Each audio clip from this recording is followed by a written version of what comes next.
What a bully! Scott Arfield!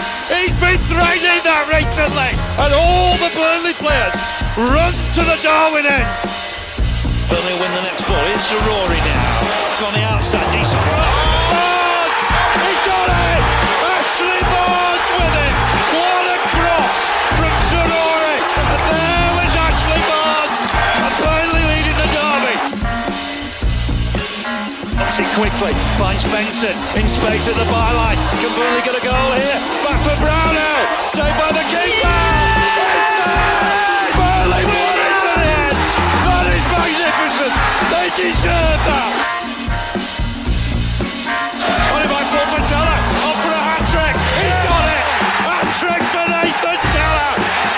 He's on fire at the minute. 3-0 Burnley. It's Nathan Teller's day. And Burnley are 3 up here. Fantastic derby. Here's Benson. Can he go on the outside?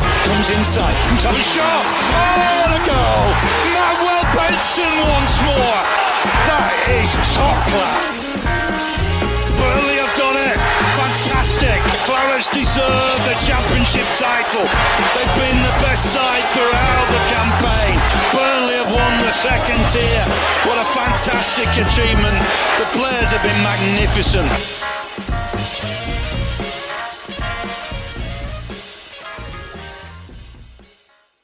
Yes, hello everybody and welcome along to the latest episode of the Turfcast podcast. Full-time show with me, Joe Redmond, after Burnley's deflating defeat at Molineux against Wolves in the Premier League. I'm pleased to say, but for those of you listening on the podcast, you won't be able to see him, but I'm pleased to announce that Daniel Morehouse is back on the channel. How are you doing, mate? I'm glad to be back. Obviously, you wanted me to come back after the 5-0 win. That would have been better to talk about than this, but why not? Nobody's a glutton for scrutiny. Everyone's up for it, so just one of them days at the office. Yeah, no, it's been a while since you've been on the channel, but you've been a busy man, so completely understand. It's good to have you back, mate. It really, really is. Keep your comments coming in. We will go through them in a second, but just before we get started, I just want to remind you all that the Turfcast podcast full-time show is now officially sponsored by Wave Car Finance. Wave Car Finance are a local car finance company who specialise in getting you your dream car through their fantastic one-to-one personalised service. Their finance-first approach ensures that you can secure the very best finance deal tailored to suit you, and they can even settle any existing finance agreement and swap your current car into a new one. And to celebrate this brilliant new partnership between Wave Car Finance and Turfcast, if you mention Turfcast podcast to them, they will give you a voucher worth up to £200 to spend at the Burnley FC Club Shop on completion of your finance deal. So why not pop down to their stunning showroom in Whalley, or give them a call, or even just send them an email or a message on social media to start your new car adventure today. And don't forget to mention Turfcast, where you basically get £200 for free. Keep your comments coming in. Dan, thoughts on that match then, please? Deflating. Really deflating. We've returned back to old habits. It seems old habits die hard. And again, defensive errors lead to goals. Unfortunately, not the way we want them to. It's just one of them things. At first, when I looked at it, I thought after Saturday, going with the same 11, yeah, perfect. Confidence is high, do it. And then you looked at it first 5 minutes and you thought, one or two of these still look a little bit sluggish. So let's not forget, there's a good couple of young 20-odd-year-olds. So, Coley Oshaw getting an injury early on as well doesn't help, especially when he was absolutely running the show against Nelson Semedo. Yeah. He had Nelson Semedo on toast. You wouldn't even think that Semedo had ever had previous clubs like Barcelona in his catalogue, to be honest. Once he went off, it nullified our game. Absolutely nullified it, because we had nothing in terms of creativity. We kept losing the ball in midfield. Defensively, again, we went back to what we didn't do against Sheffield United, which was dilly-dally and piss-fart about with it, waiting for them to come on to us. Just all around frustrating. Don't even get me to sum up that second half, because that was even worse than what I've just tried to sum up. There's nothing to sum up. We didn't do anything in that second half, and you've hit the nail on the head there. Like, for me, we were the better side in the first 40, even the entire first half. We were the better side, but without really creating anything. And people will point to that Jay Rodriguez chance. And yes, we did well to put them under a bit of pressure and create that. I think Jay's got to do better. The keeper makes a good save, but I think Jay's got to do better. And Brownell's unlucky. The keeper makes an even better save, I think, at that point. And the keeper's unlucky. But that's the difference between the two sides. We got gifted a chance and we missed it. They got gifted a chance and they took it because they're clinical up top and we're not. But that second half, mate, I am unfortunately going to have to ask you to try and summarise it. Like, rather than summarise it, like, I don't understand what the plan was. Like, I don't understand what we were trying to do. And I'm sure someone might have already steal it or it might already be up there. But you know that bit on The Simpsons where they're playing football and it's like a commentator and they're just passing it round and it's like, oh, well, bloody hell. That's what it felt like. Well, just like a Simpsons meme. I have no idea what the plan was. I have no idea what we were trying to do. And whatever we were trying to do, it clearly didn't work. No, it didn't. Pointless having the world famous floodlights on a kit when the lights are out in 11 players on the pitch. You know what I mean? It's just, what's the point? I've missed this. We went missing, plain and simple. We went missing. We were second best. I mean, you could probably say we were third best. Wolves were first, referee was second, and we were just there. I don't know about that. Jared Gillett, bloody hell. Well, yeah. Jared Gillett, bloody hell. But I just think, all in all, the endeavour, the drive, the fight, you could see that the same, like I said, going back to what I said earlier about having that same squad, they just didn't have the legs. Didn't have the legs for it. You know, Wolves have come up against some pretty decent sides at Molineux this season and told them a new arse. I mean, I'm talking Spurs, City, even as well. Yeah.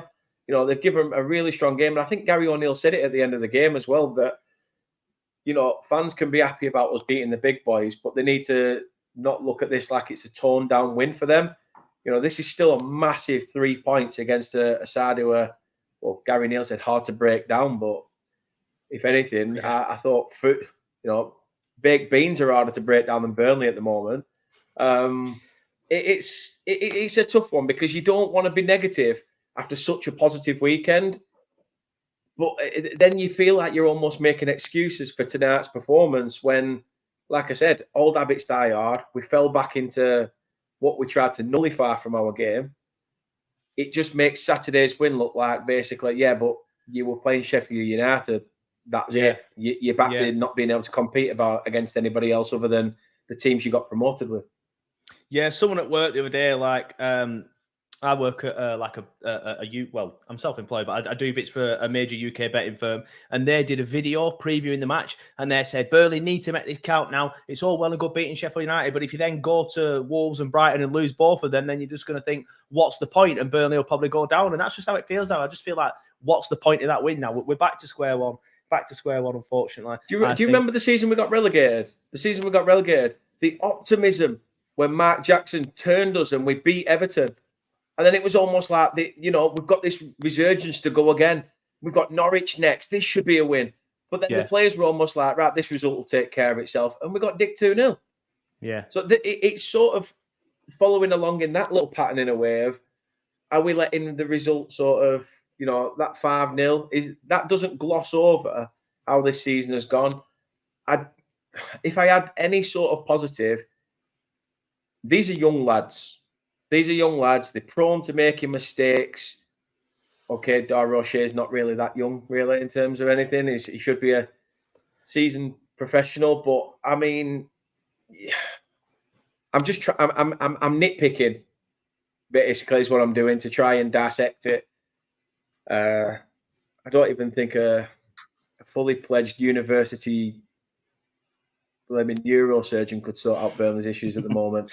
Don't we have 2 set piece coaches on our Apparently so, yeah. Well? Apparently so. But obviously, set piece is not the problem today. I do want to give a big shout out to Jaden Sorkin, who's donated $10 or $9.99. Thank you, Jaden. Proper appreciate that. Get in. Thank you for the love, mate. Thank you for the love. And he says, grew up playing with Luca in the States before he went to Stays. I'll start again because that was horrendous, and you paid $10 for this, mate. He says, grew up playing with Luca in the States before he went to Spain. The best I've seen. They need him back. Watched every game and loved becoming a fan of the team. Hopefully he's good for Brighton. Jaden, thank you for that. It's good to get an insight into his into his childhood a little bit there, but he is fantastic. And you hit the nail on the head there, mate. Me and Dan have already mentioned it. When he went off, that proper knocked the stuffing out of us. But I don't think it was just that knocked the stuffing out of us. I think it was the sub that company made as well. Why is he not bringing Zaroury on? I think you've got to be asking that question there. Yeah. But yeah, keep your comments coming in. Thank you so much for that, Jaden. I appreciate it. Joe, go on. Arsenal scored against Luton. Declan Rice has just got 6 minutes added on. 6 minutes, 31 seconds. Arsenal 4, Luton 3. I mean, that is good news, but the fact that we are here celebrating a last-minute Arsenal goal against Luton is absolutely pathetic at the same time. Yeah, but I am happy for that. I am very, very happy for that. Jaden, thank you so much for that. Hope you subscribe to the channel and we can chat to you more about Luca, but we'll get on to Luca a little bit more. Keep your comments coming in. I'm going to bring a comment up from Ryan that I had on the screen for ages, but I never got a chance to mention it. So, Ryan, you've had a massive, great big shout-out for ages. He said, gifted another win for yet again bad decisions, pissing about with subs and zero impact. Poor game of football. Colin's Science Project says, I'm ready for O'Shea to be on the bench.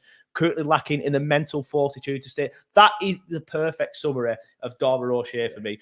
He's good and he's a good defender. He's not a great ball player, though, and he just always loses concentration, doesn't he, Dan? And always makes mistakes. Yeah, he does. We've seen it too many times already. I think I go back to the not West Ham this year, but, a lot of people were saying about, change Trafford this and change O'Shea that. A lot of people saying the only thing we haven't really changed in terms of anything is the goalkeeper. I know we did that against West Ham once, dropped Joe Hart, played Tom Heaton, and we went on a run of wins. But there's no blaming the keeper. I think Trafford, in fact, has grown in confidence in the last few games, and it's just the defence in front of him. I didn't understand Ekdal playing on the left side of defence as well. I thought playing him on the right side of defence would have been more beneficial. I think you could see, especially in the second half, if Ekdal was put under pressure, he just couldn't turn. And when he could turn, half of his passes a little bit today were a bit sluggish as well for a guy. I know he's only just come back from into fitness and back into the squad, but half of his passes they didn't have enough on them. And I think it sounds very Sunday League, but we were anticipating the ball to feet. It was like having a bunch of Robbie Blakes at Leeds, anticipating it to the ball to your foot instead of actually going towards it. And that's another reason why we lost out on a lot of challenges. Eventually, Wolves found us out. They played us at our own game. The one-touch passing about. But yeah, Dara O'Shea keeps getting found out week in, week out. And maybe it's time for him to have a rest. Yeah, well, I think with the fact that Ekdal's back now and Bayer will be back for the game against Brighton, that will be my favourite centre-back pairing, and hopefully we'll go on from there with that. I want to give another shout-out. I've never had this many donations ever. Danny, it's obviously your beautiful face, but they must think I need a shave.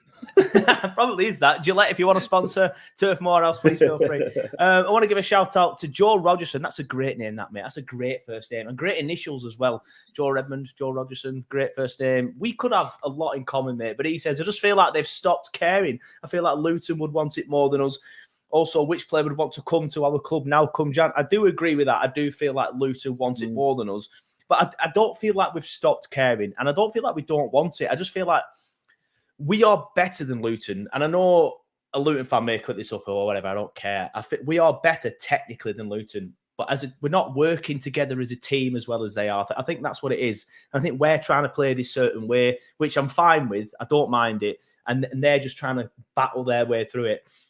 Excuse me. They're just trying to battle their way through the Premier League. And that'll only get you so far. Eventually, they will fall into the relegation zone and they will go down. And I think we finish above them, to be honest. I do think we finish above them. But I won't say we don't care. How do you feel, Dan? No, I agree with you. I think that from, like you said, the Luton perspective, Luton are riding a wave, like the teams like Huddersfield and Blackpool did when they come up. They're an unknown quantity, and I think that's why they're managing to get close with a good couple of results. For once, the pressure was on Burnley when they got promoted. Every single time we've got promoted, we've just been Burnley who's been promoted, and let's see what they can do. We've been an underdog. But after the season we've had, we've come up with a lot of eyes around the world watching us now thinking, what can companies boys do? What are they going to achieve? We've always been that sort of just slip under the radar sort of team. And now that the world's watching us, again, it goes back to what I said earlier. Our arse is falling out. I don't think it's that, like I said, that we don't care. There's just a lot of young players in there with quite a bit of naivety. A lot's changed around the club, and I'm talking just big time. I mean, before games, we've seen players walking in listening to music. There were none of that shit with Dash. Cameras being allowed round. There were none of that. I'm not saying this is all the difference. Hairdressers being allowed in the changing room. There were none of that. Yeah, none of that. None of that. But it's,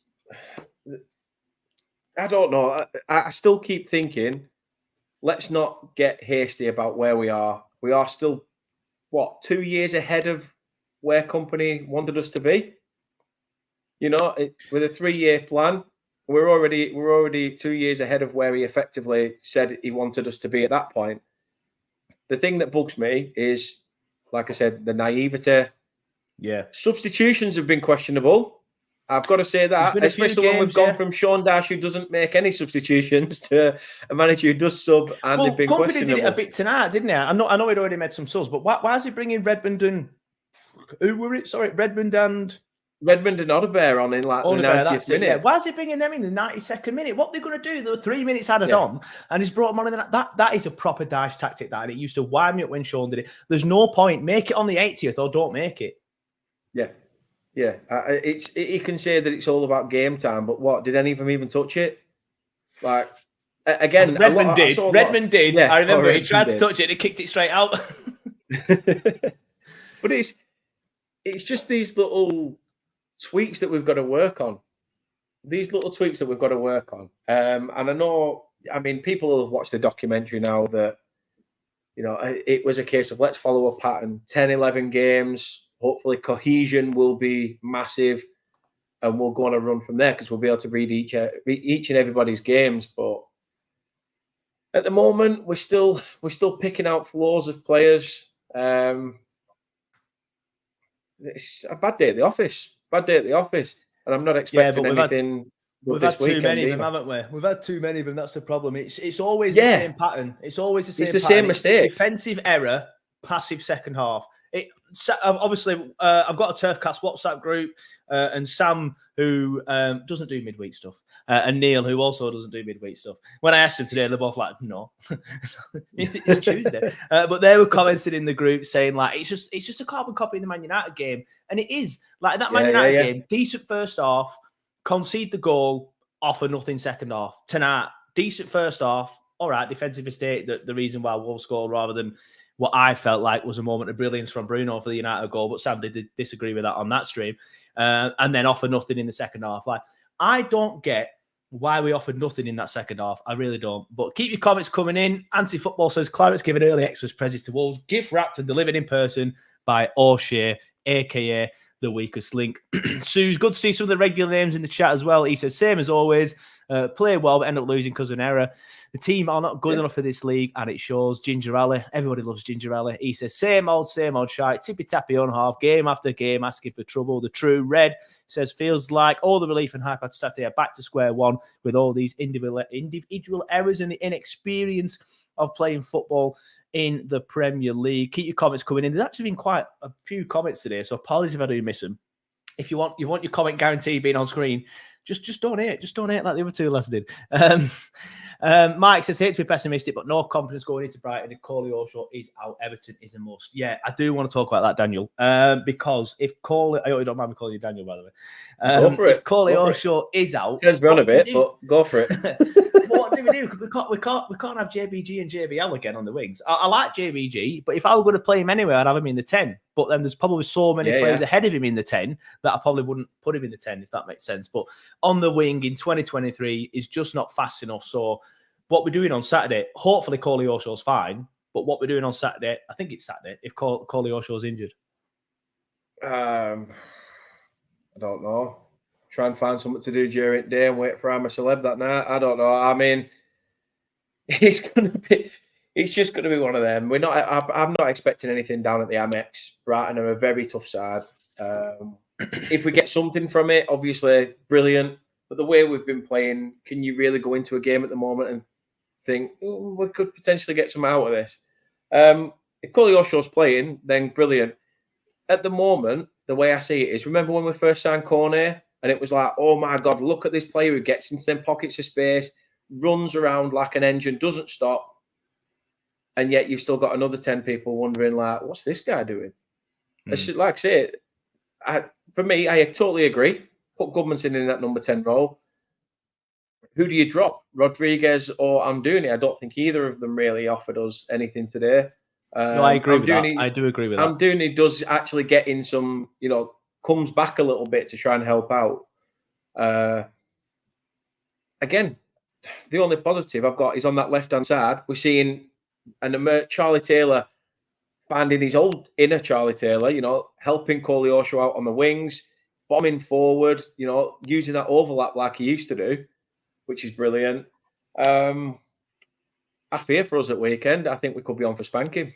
You know what? I'm opposite. I said it on, I said it on whatever Wolves channel was on this week. Talking Wolves, I said to Dave, like, I would bite your hand off for a point against Wolves, but I'd bite your hand off. But I would obviously take to just win one rather than drawing two, because obviously you get one more point. Quick maths. But I felt like the game that would be most likely to win was the Brighton game, purely because now I know Brighton are a better side than Wolves, so that's where this logic comes undone. But purely because these next two games for Wolves, they had Burnley tonight and Forest on Saturday. They're massive for them too. If they get 2 wins in 2 home games against Burnley and Forest, they don't need to be looking over their shoulder anymore. They could be talking about finishing 8th, for example, or looking at how many points they are away from 8th. So them two are massive.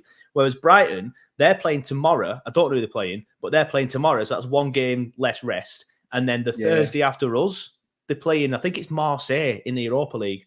So I think their mindset's going to be on that game rather than thinking about us. Whereas Wolves, I think they were proper highlighting these 2 games, thinking beat Burnley, beat Forest, will be right.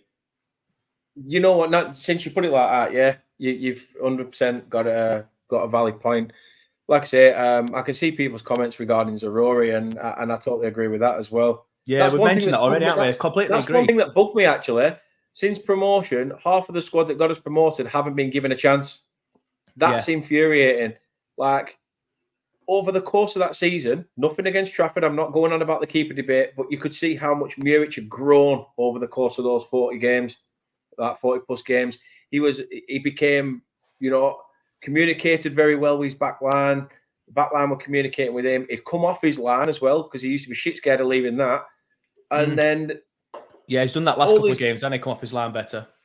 Yeah, but then I think there was someone's comment said something about Zarori and everybody else must be doing that bad in training for Mark Trezor to be making the bench when he's absolutely offered nothing. Like I say, we've spent over 100 million, and I know we're hoping for something massive to come off. If this is all about just finding a £100 million player, then we're in the wrong business. If it's all about finding a decent player, you're meant to be doing that anyway, no matter what. Shouldn't be thinking about whether that trajectory comes about. And I love Ryan always saying company out. He's always on it. He's always doing it. I never know whether he's taking piss or he means it. I think it's probably he did put a video out. He did put a video out saying, "Right, I've asked him to send him into Turfcast. I've asked him to send him it. He said, "I can't. I talk too much shit." Ryan, just do it, mate. Get some balls and do it. Listen, we're live talking shit, Ryan. So what's the point? just He does go on to make a better point later on. He says the big thing is we need wins now. Boxing Day at Liverpool is halfway through the season. Need wins now, not go before. Agree, and we've been saying that for a few weeks, haven't we? The performances have been getting better, but I felt like last night was just a step back to what we were 4 or 5 games ago against Man United. That's more than 4 or 5 games ago. That's quite a few games ago. I've already made that comparison. But tonight, I felt like we've just gone backwards. Like we've been performed better against Palace, just lost because of 2 defensive errors. Performed better against West Ham, again lost because we just couldn't handle defending. Performed better against whoever it was after that, and then obviously beat Arsenal and then beat Sheffield United. There's some other games in there that I missed because I just keep blanking it all out my head, and then obviously got on to beat Sheffield United. So we have been getting better, but I felt like tonight was back to that. So the good performances are there and we are getting better.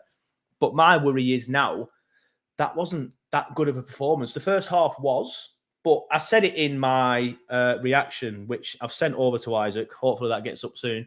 I've said that I feel like Wolves have beaten us and come away with 3 points and they haven't had to do anything. Palace beat us, came away from the turf with 3 points. Didn't have to do anything. It's not a criticism of them two teams saying they didn't do anything and they were crap. They just didn't have to get the win. And that's the most worrying thing for me. Teams are beating us. That's what we used to without do. having to do anything. That's what we used to do. We are now the side that is trying to play expansive football, trying to play, forward thinking, playing it out from the back, trying to find pockets of space. And these other sides are being the Burnley of the Dash era, sitting back. You throw what you want at us. We know full well you've got no end products. Just do it. QPR last season did absolutely nothing. Stole the game. Did not have 3 points since the turn of the World Cup, and we went and pissed it up against the wall. So now, well, I enjoyed losing that match year because we won the title at Blackburn, obviously. But yeah, well, that's true. Every cloud, but that's what we've done. We are being Burnley. I know under Dash it was shite to watch, but it got results. This is nice to watch, and we're not getting results. It got results until the last season, and that's when it was the worst of both worlds. But is this where we're getting found out? Is it incompetence? Is it, like I say, the fact that we've got such a youthful, side with hardly any experience other than Sanderberg and Nathan Redmond? That's what I mean. I don't think we're being found out, and I don't think Wolves have done a job on us. I just think that we've done a job on ourselves because of that defensive error, and then just offering nothing in that second half. And you made a good point earlier, like it could be down to fatigue or whatever. But then obviously Wolves are in the same position. They've just played, and they didn't look fatigued. Luton have recently just played and they've taken Arsenal all the way.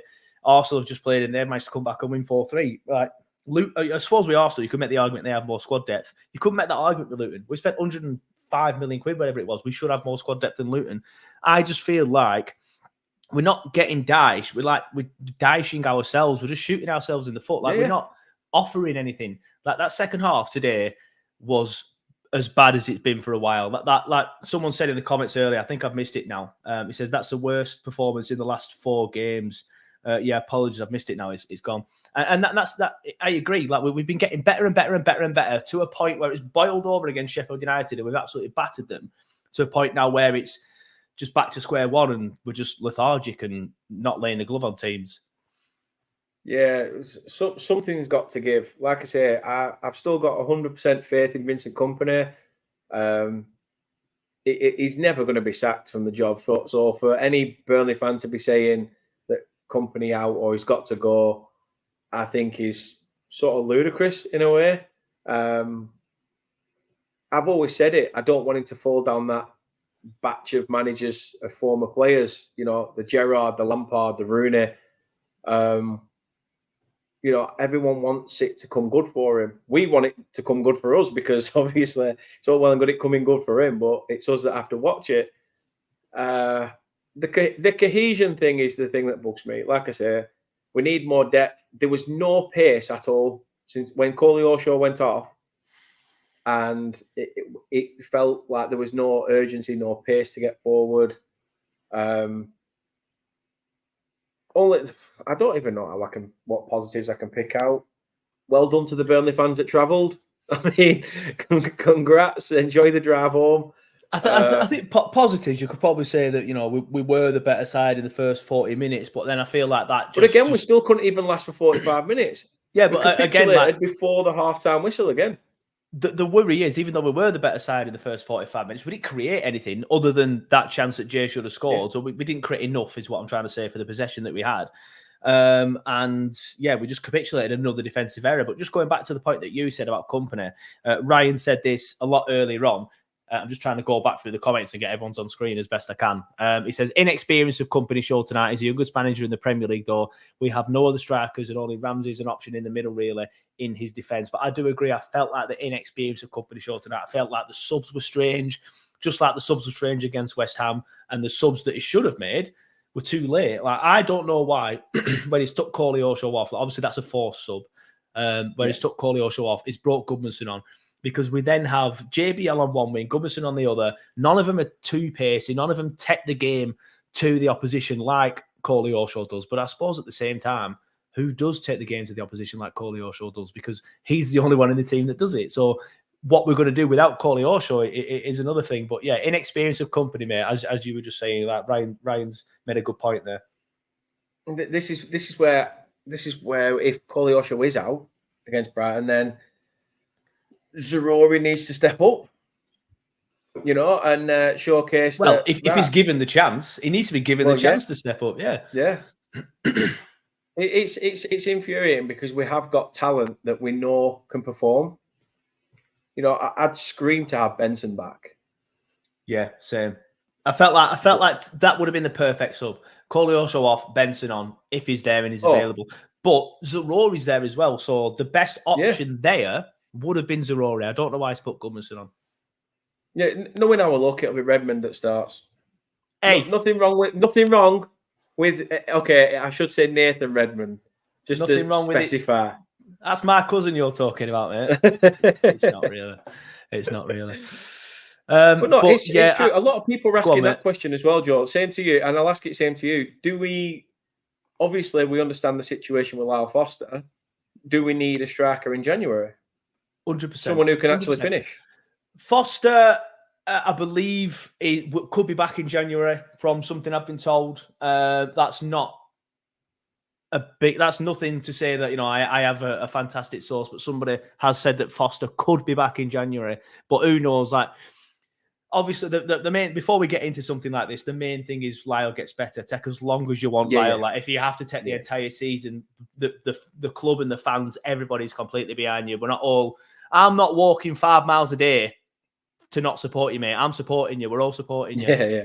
But even if he is on his way back, as what I've been told, and could be back in January, who knows? He might have a relapse. That could just come at any point. Like, people who have suffered with stuff like this, like I think we both have, Daniel. Like, it could just happen at any point.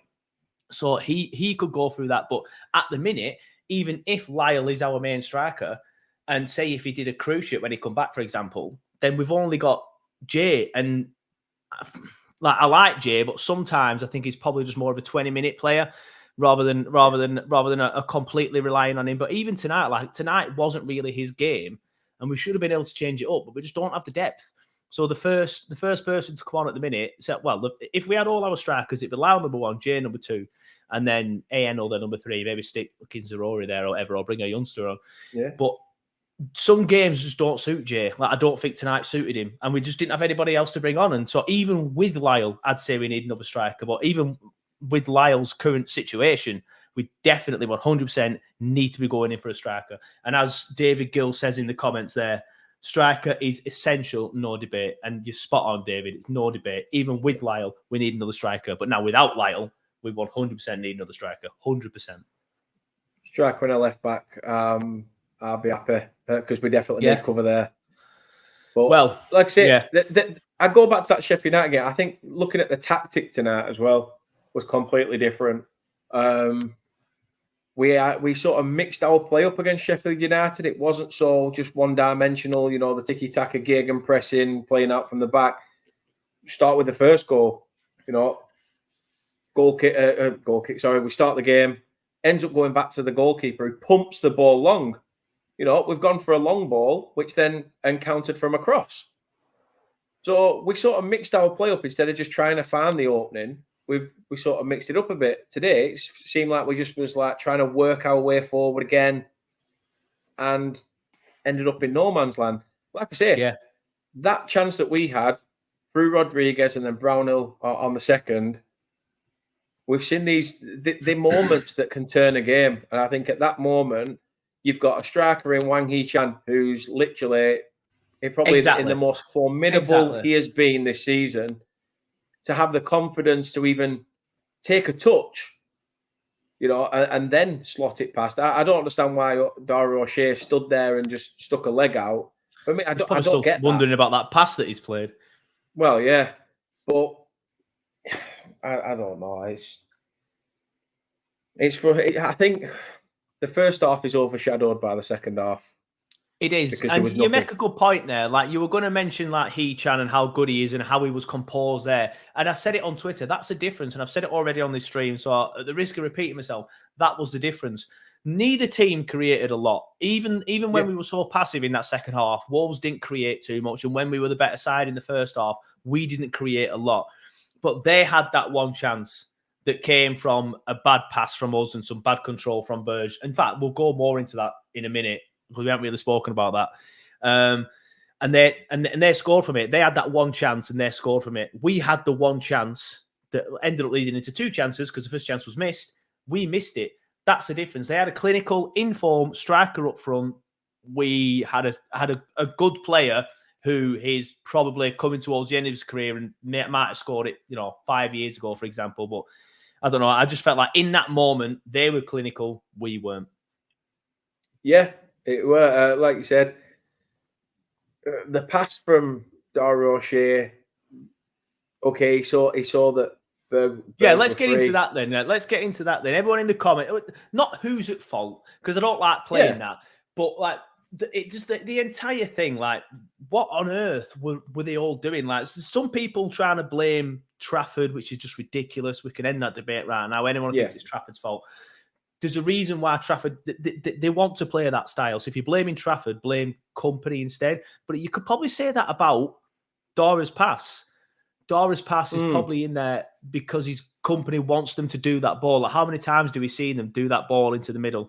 But then I don't feel like Dora should play that pass. I feel like that's the one pass to play. Joe, I'm just going to cut in because there were a few times today, not just from throw-ins, but you saw Charlie Taylor, you saw Vitinho literally shouting at at their own teammates, saying, "Give me an option, give me an option." Like, what am I meant to do?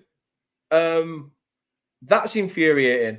But if you're meant to be a team playing tiki-taka, you need to understand that. You need to create that space, even if it means you're not doing all. You're just taking a player away from somebody else to free up another man. Exactly. It's tactical gamesmanship. But for me, I think I wouldn't have even blamed O'Shea. I mean, O'Shea looked at the option. Yes, okay, you could say Sunday League tactics. If you feel you're in danger, you can lump it. Just go old school Clark Carlisle and pump it wherever. Who cares?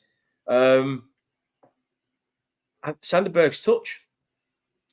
For me, it's the touch on the pass that was that had a lot to be desired for me. I don't think Sanders should be put in that position in the first place. I think it's a bad pass from Dara. So that if I'd like to say I don't like playing the blame game, but if the scenario for me is Sander Berge shouldn't be in that position in the first place. He just shouldn't.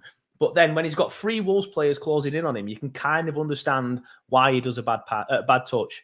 But he does do a bad touch to Sander after he's put in that position by one of his players. I don't think he should have been put in that position. As Harry says, it's a hospital pass. That's exactly what it is. There wasn't enough pace on it, and it was to the wrong man. It just booted up front. But then in that moment, as somebody said earlier in the comments, because the comments are coming in far too fast, I'm loving it though.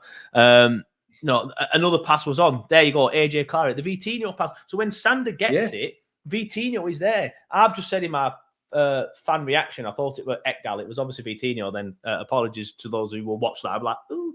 But the pass was, he could have took a touch and then quickly got it to Vitinho. I think Trafford was kind of cut off, so he couldn't go back to the goalkeeper. But I just feel like Burge panics, runs back into trouble, and then loses it. So for me, it's a mixture of the two. But if I have to choose somebody, I'd probably go 60-40 to O'Shea. But at the same time, they're told to play this way. Yeah. It's a bit like, again, Darsh's excuses were the same every week. Fine margins, we can't get out of the traps. Yeah. But yeah, we go back to now. Are we gonna hear the same shat from Company coming out with the mistakes cost us? We'll work on them. I'm not saying that they're not working on them, because no doubt they will be. But if this is happening all too often, stop working on cohesion. Stop working on that, because it's clear to see that that's not been working for 15 games. Just give it up. Just work on the things that matter. Your first touch. Picking out, reading each other's passes, each other's whereabouts on the pitch. Just work on these little things. It's common sense. If you can sort the basics out, everything else will take care of itself. And people will be like, right, well, you're not a football manager. What the fuck are you talking about? You're some fat ginger kid from Burnley. Shut up. But End of the day, we all like to think we're a manager from the sidelines or in the pub. You're a or, kid with you a know. barber hat on from Burnley, mate. You've got a new job, you can tell. He's wearing a barber hat. He's definitely got a new job. But I think Harry makes a good point there. We can play out from the back. It's just a matter of finding the right players. And that I agree. I don't think Darwin O'Shea is that defender. I feel like Darwin O'Shea was brought in to be backup. And because of injuries and because of injuries and because of the poor form of Al-Dakhil, I expected Al-Dakhil to be able to step up a bit more in the Premier League, if I'm honest. He was so good last season, and I've been very disappointed with him as everybody else. So obviously, I think like Al-Dakhil's gone further down the pecking order, and Ekdal's been injured, and obviously Bayer was suspended tonight. I think I was starting two centre-backs of Bayer and Ekdal, and Dara will be that player. But I do think we will be better with Dara and Ekdal at the back. They are both... Not Dara, sorry. Bayer and Ekdal at the back, because they are both better ball-playing defenders. My worry is with Ekdal is his pace, but I don't want to go too much into that because we've got into that loads on this channel. But I think he reads the game pretty well. As well, George Rodriguez, who's a big fan of yours, I know he's always in your channel. He says you're a humble, nice ginger from Burnley, Dan. I'll take that. It's better than being called a bold Norman Price off Luke. Yeah, I didn't see that. Was that in a different chat? No, that was just underneath. Was it? No, I missed that. Ekdal is a baller, says Sue. Yeah, I agree with that. Matthew Corbett says, think lately the game was solid. But this is a problem with Dara. Like, he's good. And I know other channels like to bring stats out and stuff like that and always talk about how certain players played well because of this stat and that stat. But then what the stats don't tell you is like how many laps of concentration he had and how many times he was watching the pigeons fly over the stadium rather than tracking his runner. I just feel like Dara's always got a mistake in him, whether it's because he's not concentrating or what. It's hard to dissect between Dara and Dwight McNeil, because Dwight McNeil was an attacking player. So when it was a case of he's making too many mistakes, he's piss farting about on the ball, he's not putting the ball in as often enough, or he's trying to cut inside nowadays. Yet, from a defensive perspective, it's a lot harder to sort of grasp, because if you're having an off day, we're screwed. If you've got an attacking player who's not really feeling it, then you could sort of say utilize the other wing, but something along those lines. But at the moment, from a defensive point of view, it's hard to. How do you pick a guy up who defensively is quite solid? But I mean, I'll tell you what, even in the dying minutes of the second half, Dara O'Shea nearly scores an own goal when Craig Dawson puts the ball back across goal. All it takes is an inch off his kneecap, not even that, and that's in the back of the net for two. Yeah. Mate, it's frustrating that, because we're talking about a game that was played for 45 minutes. Really, after that, 40. We were just there. Yeah, we were just there. John Slattery says, on the plus side, we showed sounds, but I want us to cut out silly mistakes at the back, only if we still had me and Tarks. I agree with everything up until there's still me and Tarks. Now, I'm not saying I wouldn't want me and Tarks back. Of course I would. But they would not suit this system at all. Especially Ben Mee, mate. The amount of times you're seeing Dara O'Shea get the ball away, trying to play these passes, Ben Mee would do it even more. I mean, I love the guy, and I would kill for him back if we played a different way. But them two just wouldn't suit it at all. CU says, I've already put this on screen, but CU says, Star too busy thinking about whitening his teeth so loses concentration. They are nice teeth, mate, and you can tell they were expensive. And Matthew Corbett says, I can't wait to see Bayer and Ekdal partnership. Hopefully that's sorted the back line. I agree. I feel like I'm pinning all my hopes on this defensive partnership, because I remember when we were playing Dara O'Shea and Al-Dakhil, and wow, that getting PTSD thinking about that. But when Bayer came back, I was like, oh my God, he's going to be the saviour. He's going to be the absolute saviour. And he just wasn't. He made a mistake against Palace and we lost that game largely thanks to one of that mistake, and then a mistake later on from Dara. So who knows? People become better when they're not playing, if that makes sense. Because you think, especially when you're shite, like if we were doing really well, then you probably forget about Ekdal. But because we're terrible, and now Ekdal's been injured, all of a sudden he's like this big saviour. But I agree, I'm looking forward to seeing that, and I think that should be our settled back line going forward. Now, I don't normally ask this on defeats, but I do want to ask who you think your man of the match was. Get your man of the match shouts in, everybody, before I ask Dan, so I can put them on screen as well. I know man of the match shouts normally means we're coming towards the end of the chat, and we are. We'll probably only have about another 5-10 minutes. So if you are thinking, I can't keep watching for ages, I've got to set off in 20 minutes, don't worry. We'll probably be done in about 5-10 minutes. But Sarabia, I'm sure I pronounced that wrong, got the man of the match, obviously plays for Wolves, off the Who Scored lads, the Who Scored ratings. But the best player in a Burnley shirt, according to Who Scored, was Joshua Brownhill. And I agree, he played quite well. You know what, I thought Burge played quite well as well, but obviously then there was that error, or part of the error. And he wasn't great with the ball tonight. But I think he did it covered a lot of midfield, but at the same time, he made a couple of mistakes with giving the ball away and made a couple of fouls. So that's probably why his rating is so low. And it is, in fact, the lowest on Who Scored, which I'm surprised about. I thought he played okay, but he's had a lot better. Get your comments coming in. Ryan Merton says Brownhill. Ginger Ali says Luca. Mate, you know me. I'm agreeing with you, mate. I'm saying it's Luca. Like the fact that we were so bad after he went off just shows how important he is to us. Brownhill or Ekdal says Matthew. Yeah, Ekdal's a good shout. What did Ekdal get on Who Scored? 6.1. According to Who Scored, he was the worst of the two central defenders, but he did get a yellow card, so that'll not. This is the problem with stats and ratings. Like you get a yellow card and it suddenly knocks your ratings down. Like this is why they shouldn't be taken too seriously. Watch football with your eyes and use stats as a backup, in my opinion. Reece James says Brownhill / Ekdal. Max says Wolves keeper, he made a solid double save and generally a good game. Yeah, thinking about Burnley, mate. Rusty Man says Burge. Milltown Dingle says Taylor was solid.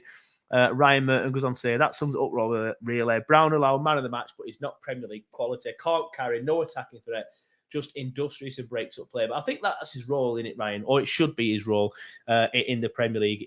That is what he does, and he covers a lot of ground. And I do think that midfield pairing of Burge and Brownhill has been working. But Daniel, your man of the match, please. Yeah, I can't look past Brownhill, to be fair. I think he helped orchestrate, us going forward a few times. Helped cut a lot back. When we were under pressure from counter-attacks as well, he was there to try and get us back up the field. I tell you what, not so much today as well, but massive shout to Vitinho. I think he's done phenomenal since coming in. And he's done a lot better, making right back his own. I think he's grown in strength as well. I think his strength in himself.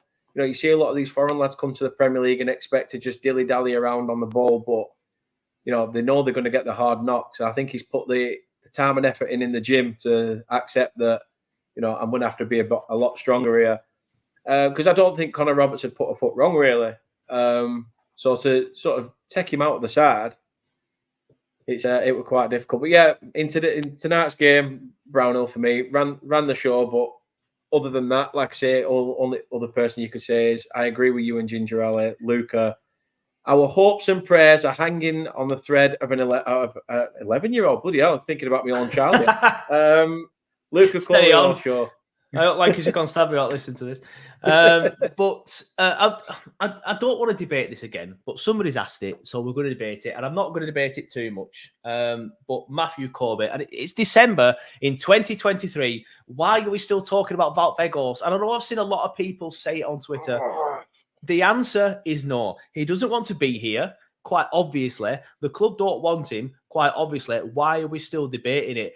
And it might have been tonight's game might have suited him. That's where I'll try and make it a rounded argument and a rounded debate. Tonight's game may have suited him, but if we'd have had him up front on Saturday, we wouldn't have won 5-0 because he'd have completely slowed the game down. But no debate. I wouldn't have had him. I won't have him back, should I say. DJ says absolutely not. Bushman John says Wout is as useful as a sprout. Very good. Enjoyed that, mate. Very good. M. Max says no debate to be had. Move on. I should have just moved on, should I? Matthew, I'm glad the people in here mainly agree with me because I feel like I'm getting outnumbered on Twitter. There's a lot of people that keep saying, "Oh yeah, bring it back. It can't be worse than what we've got." It's not about his ability for me. It's about his attitude, and he doesn't want to be here. Quite obviously, the club don't want him. Cut our losses. Move on. Never see him in a Burnley shirt again. What are your thoughts, Dan? If we're asking for players back, why don't we just Duffo's out of contract, so let's bring him in on our free transfer and see if that'll sort out our defence. That's a better shout than bringing Vegos back. There you go. There you go. Mic drop. See you later. I'm off. He is off. But yeah, I guess we'll start wrapping it up then. Unless there's anything else you want to chat about, Dan, or anyone in the comments want to quickly drop a comment. Maybe another starred comment. No, I'm only joking. I've had two already. I'm getting greedy. But mind you, Matthew Colton said, you know what? I would 100% have Ashley Barnes back over Wout Weghorst. 100%. And M Mac agrees. He says, better one for you. Bring Barnesy back. Yeah, agree. We should have kept hold of him. Should have kept hold of him. And nothing against J-Rod. Why I'd let him go. I could understand nothing against J-Rod. I'd have had him back because it's similar to Vardy in a sense. Last 10 minutes of a game, bring him on. Okay, not so much about the pace, but a couple of shoulder barges here and there. Going under the radar as he used to do a little bit, brings other people into play. The only reason I'd have him back is not for his ability. It's just I know it's such a get out, but it's just his off the pitch. Like the presence in the dressing room. That's why I'd have him back. And if he retires at the end of the season, I don't know how long his contract is at Norwich. Get him back as a coach, 100%. Just get him back as just somebody who's pay him $100,000 a year or whatever he wants. Not too much, obviously, but just to potter about, just to be in the dressing room. I don't know what his role will be. Like shithouse coach or something, or something like that, like player liaison. We've got two set piece coaches stealing the living, so why not bring somebody else in? Yeah. But exactly, just like John says, he's a leader, and that's what I mean. Like I'd have him. But Matthew Corbett, going back to that Wout comment that he said anyone's better than Jay. I love the guy with his past it. Like, but difference is, mate, he wants to be here. I don't necessarily disagree with the second part of that, but he wants to be here. Wout doesn't. Jay is Burnley Football Club, and I would rather have somebody who wants to play for Burnley Football Club, who loves Burnley Football Club, than Wout Weghorst, who just can't be arsed, if I'm being completely honest with you. But yeah, it is Question, what it is. Joe, do we stay up? That's a good point. No. That's a good place to end this debate. I left that Palace game, and I've said it a few times on this channel, so regulars will know, but I left that Palace game thinking, yeah, we're down. Every game up until that. Get your comments in, by the way. Do you think we'll stay up? Just put a yes or a no. Let me know if you think we'll stay up. But I left that Palace game just thinking, wow, yeah, no, we are pretty poor actually. I think we're going to go. I think we finished 18th, but I think we go down. I think the gap to Bournemouth is too much. I think they're better than us. Everton won't be in trouble. They might flirt a little bit with it, but they'll pull away, which is pretty embarrassing to say that they're on -10 for us. I think we are. I think it's going to be the first time in a while that the three promoted teams go down. But I do think the three promoted teams go down. What about you? I'm still skeptical, but I think it's a heart and head. I am still skeptical, though. I've said it to everyone that we need to remember that we are still small fry in a big pond when it comes to the Premier League, and that company needs to remember that.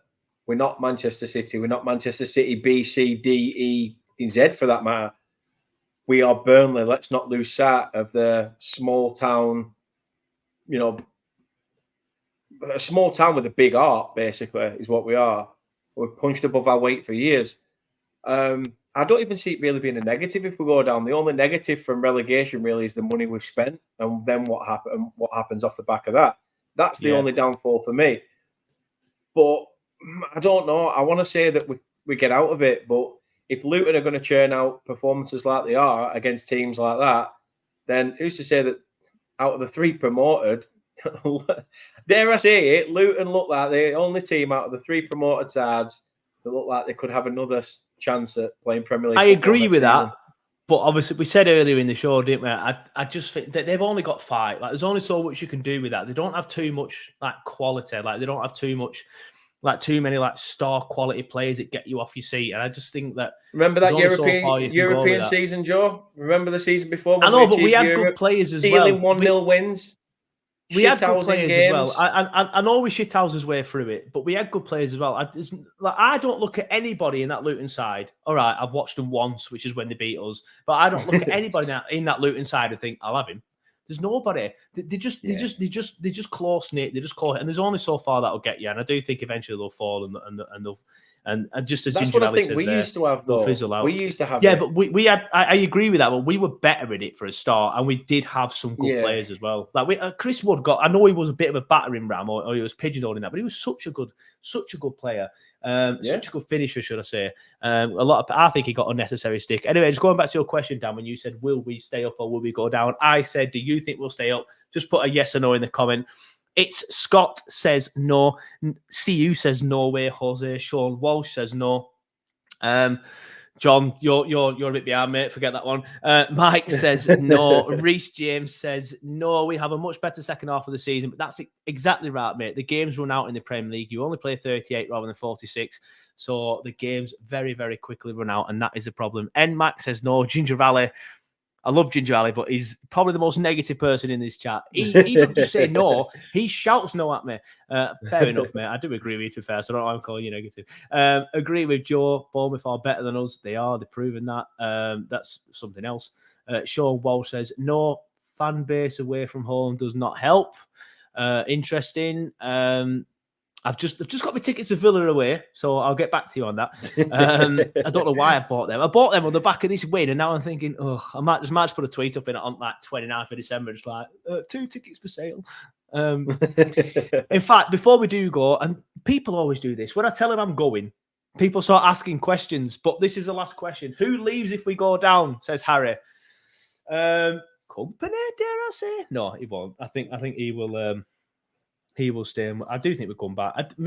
I reckon Corley Oshaw, he would rip the Championship to shreds, but he's so good. A big team will come in for him if we go down. Spurs are apparently interested. Really? Right. Okay. If someone came into my chat on the watch along and went, "Hiya, Spurs fan here. Can I talk to you about Corley Oshaw? Spurs are interested." I went, "Well, if this is how you're doing your dealings now, and Daniel Levy wants a cheap deal coming into a Burnley fans watch along, you can get." Basically what I told him. Yeah. I think Corley Oshaw goes. I think maybe Jordan Bayer, because he's done the Championship, and if it's true about West Ham being after him, I can't really see him staying. Who else is there? I don't think we'd have a mass exodus. Maybe some of the players that aren't getting game time, like Izarori's and Yumurich's, maybe some of them would leave, but not because we've gone down, just because they're not getting game time. Cork's out of contract, says True Red. Yeah, DJ, good point. Trezor will 100% be like, yeah, nah, not for me, mate. I'm off to go and... He'll do a Vegos and just be like, no, done. We're ever really interested anyway. I'm off. Anyone from Turkey want me? Nah, it's weather over there. I'll go and sit on a beach and pretend to play football. So, yeah. Maybe I'm doing it as well. Yeah, maybe I'm doing it. He's... A lot of the international players are always good shouts, I think, whether or not they'll leave, because obviously JBG is an international. All right, it's only Iceland. No disrespect to any Icelandics listening. But he stayed. But Ekdal maybe as well, because it's he plays for Sweden. But I think the obvious ones are Corley Oshaw and Trezor, and then your potential is your Bayers and your Amdounis for me. Yeah. What about you, Dan? Yeah, I think obviously, like I say, some of the old guard will go in just terms of like contracts and things. Cork, as much as, again, it goes back to what we were saying about Barnes. Having Cork around in the Championship would be decent for a season. But yeah, I mean, I'm glad that we've done quite a few deals early in this, in this season so far. Tying Foster down, Vitinho down to bigger contracts and things like that. That's always, positives. We could potentially lose Muric in January with the way people are talking about him and rumours of spats and all sorts of crap. But who knows? Who knows? At the moment, like I say, I think that's the worrying thing upon relegation is the financial aspect of what we've paid. The only positive is if we get 100 million off Everton, I suppose, and then it's basically like we've had a free window. Yeah, true. We could just say to everybody, "No, you're staying. We don't need to sell you." That's it. Right, that's it from me, though, guys. We've been on for an hour now. It was a night show. The kids asleep over that side of the room. Don't worry, his mum's awake. She's been making How sure have he's we fine. how have we dissected 40 minutes of football into an hour? We've performed longer than Burnley performed tonight. We have. I'm going to say we've been sat here drinking beers. I've been sat here drinking beer. And people who do watch the channel regularly, there you go. Dr. Pet, I thought you were going to hold up you should have held up a Morehouse's. That'd have been class. I know. You're not related, are you? No, I used to bullshit at school though and say that we're related. But yeah, fair enough. Honestly, Dan, that will be the perfect partnership for your channel. Get on it, mate. It would. Get on it. That's it. I'm going to have to get in touch. Send an email. But yeah, just speaking of partnerships, don't forget, check out Wavecar Finance. 200 quid. 200 quid worth of Burnley vouchers. So you don't have to be from Burnley, by the way, guys, to get a deal from Wavecar Finance. You can be anywhere in the UK. They deliver. So they will deliver the car to you. CU says, thanks, Joe. Don't disrespect Iceland again, though. Are you from Iceland or something, mate? Because that's twice you've said something about that. And he did say earlier on, they've won the Baltic Cup. Don't worry, mate. We're winning the Euros. Iceland is my favourite shop, says John.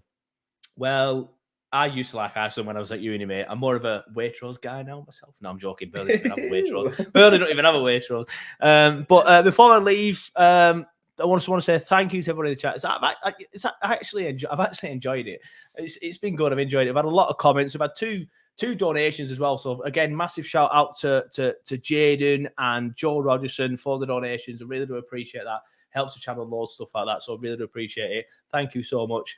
I'm in contact with the Brighton fans, so hopefully I will have a pre-game show probably dropping on Thursday, and then I will be doing potentially another instant full-time show on Saturday night because I'm working Sunday, so we'll see how that goes. But thank you everybody for watching. Thank you everybody for listening. Before I do go, Dan, do you want to let everyone know where they can find you, your channel, and how to digest your content? Yeah, I'll be lurking around your bins tomorrow morning, trying to find any excuse for how bad that result was. But no, jokes aside, Turf Morehouse TV, like I say, keep showing your support to Joe. Keep doing what you're doing. We're all over socials, just like Joe is. And the more Burnley fans that get together and chinwag and conflab, the better. I feel better for talking to you, Joe, now, and I've not even had to pay you for an hour's service. How good is that? There you go. I need to become a shrink, mate, if I'm making people feel happy. But completely agree, Dan. We need to be like this. All the channels working together. There's no point in these ones that have rivalries in their heads. It doesn't really matter. Nobody. I don't know why I put that on screen. I didn't mean to do that. Something about OnlyFans. Apologies. Definitely for that. George Rodriguez, he says, you're both awesome. Keep it up. Thank you, George. If I pronounced that wrong, I apologize. But thanks, everybody, for watching. Thanks, everyone, for listening on the podcast. Massive thank you for everybody commenting. Even bigger thank you for those donating. And an even bigger thank you for Dan for coming on the show. Thank you, everybody. And hopefully we'll see you for the pre-game show on Thursday.